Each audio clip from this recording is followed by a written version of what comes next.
اے لوگوں، تم اپنے مالوں کو غلط طریقے سے نہ کھانے کی کوشش کرو، اپنے مالوں کو باطل طریقے سے کھانے کی کوشش نہ کرو۔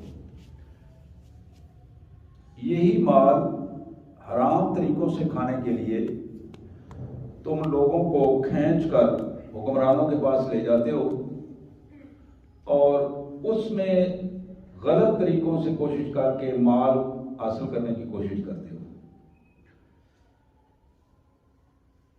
اور کیفیت یہ ہے کہ تم میں سے کچھ لوگ ان چکروں سے گناہ کے ساتھ مال کماتے ہیں، وَأَنْتُمْ تَعْلَمُونَ، اور تم اس ساری کیفیت کو جانتے ہو۔ جو کچھ کر رہے ہو یہ بغیر جانے بوجھے نہیں کرتے ہو، سمجھتے ہو، سمجھ کر جان بوجھ کر کر رہے ہو۔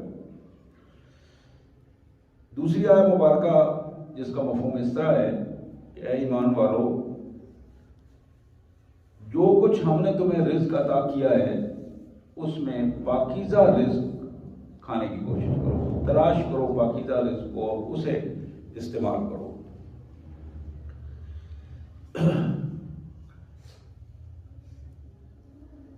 انسانی ضروریات اور انسان کے زندہ رہنے کے لیے جو بنیادی چیز کائنات کے مالک نے بنائی ہے، ان چند بنیادی ضروریات میں ایک ضرورت انسان کی رزق بھی ہے۔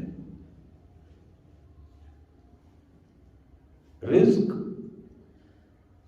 جس کی کیفیت قرآن مجید نے، سنت رسول صلی اللہ علیہ وسلم نے اس کی حیثیت بتائی ہے، اس کا طریقہ بتایا ہے، اور پھر اس کے نتائج ہمارے سامنے رکھیں۔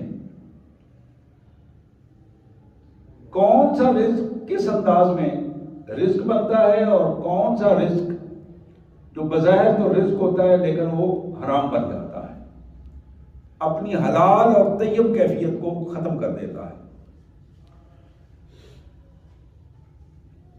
آج کی مجموعی زندگی میں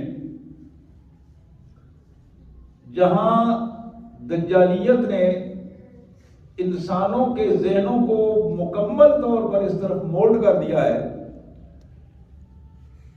کہ انسان جب تک مادہ پرستی کی کیفیت میں نہیں آئے گا، دولت اکٹھی نہیں کرے گا، جس کے پاس پیسہ نہیں ہوگا اس کی عزت نہیں ہوگی۔ عزت کے حاصل کرنے کے لیے، مقام حاصل کرنے کے لیے لازم ہے کہ پیسہ ہونا چاہیے۔